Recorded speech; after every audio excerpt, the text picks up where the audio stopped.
কিন্তু এই কোরআনের বিরুদ্ধে পায়তারা করার জন্য, কোরআনের বিরুদ্ধে আচরণ করার জন্য, কোরআনের সাথে বেয়াদবি করার কারণে, আলেমের সাথে বেয়াদবি করার কারণে ওই সমস্ত নেতা খাতা পলাবার পর্যন্ত কোনো জায়গা পায় না। ঠিক কিনা বলেন?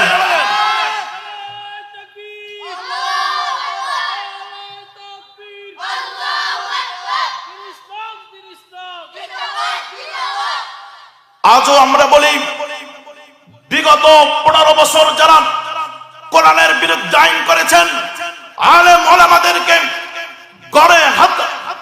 গড়ে পত্তায় জেলে ঢুকিয়েছেন, তারা যেভাবে পলানোর জায়গা পায় নাই, ঠিক তেমনি ভাবে নতুন করে ক্ষমতায় আসার জন্য আমরা দেখেছি বিগত কয়েকদিন আগে বিএনপির মহাসচিব মির্জা ফখরুল ইসলামের বিরুদ্ধাচরণ করে, কোরআনের বিরুদ্ধাচরণ করে শব্দ উচ্চারণ করেছে, কোরআনের সাথে রাজনীতির কোনো সম্পর্ক নাই। ঠিক কিনা বলেন?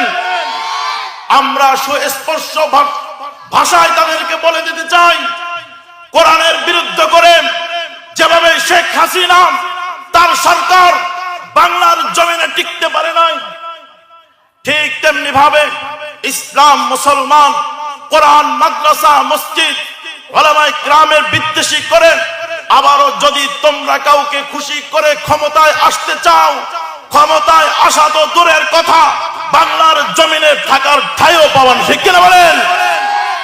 ওরা তো বাংলার জমিন থেকে পলাইতে পেরেছে, তোমাদেরকে বাংলার জমিনে ইসলাম মুসলমানের বিরুদ্ধাচরণ করার কারণে, কোরআনের বিরুদ্ধাচরণ করার কারণে বাংলার জমিনে তোমাদেরকে দাফন করা হবে। ঠিক কিনা?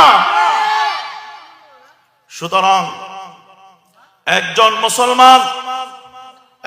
মুসলমান সে কখনো ক্ষমতার লোভে, কখনো অর্থের লোভে, কখনো ক্ষমতার লোভে, অর্থের লোভে নিজের ঈমানকে বিক্রি করতে পারে না। ঠিক কিনা বলেন? যে নিজের ঈমানকে বিক্রি করে, যে ইসলামকে বিক্রি করে, যে কোরআনকে বিক্রি করে, সে কোনোদিন মুসলমান হতে পারে না। দাড়ি থাকুক, টুপি থাকুক, তার লেবাসে গোল জামা থাকুক, পাঞ্জাবি থাকুক, সে যদিও এই রকম মুসলমানের পোশাক পরে যদি সে ইসলাম, মুসলমান, কোরআনের বিরুদ্ধে চারণ করে, তাহলে আমরা বলবো মুনাফিকরাও নবীর পিছনে নামাজ পড়েছে। ঠিক কিনা বলেন? ওরা যেভাবে নবীর পিছনে নামাজ পড়ে, ওরা মুসলমানিত্ব রক্ষা করতে পারে না। তোমরা যারা আজকে ইসলামকে বিকৃত করে, কোরআনকে বিকৃত করে মুসলমান পরিচয় দাও, তোমরাও মুসলমান না, তোমরাও মুনাফিক। ঠিক কিনা? সুতরাং মুসলমান ভাই বোনেরা, আমাদের মনে রাখতে হবে, আমাদের ইসলাম, আমাদের দ্বীন, আমাদের কোরআন এগুলো দলের বাহিরে। ঠিক কিনা বলেন?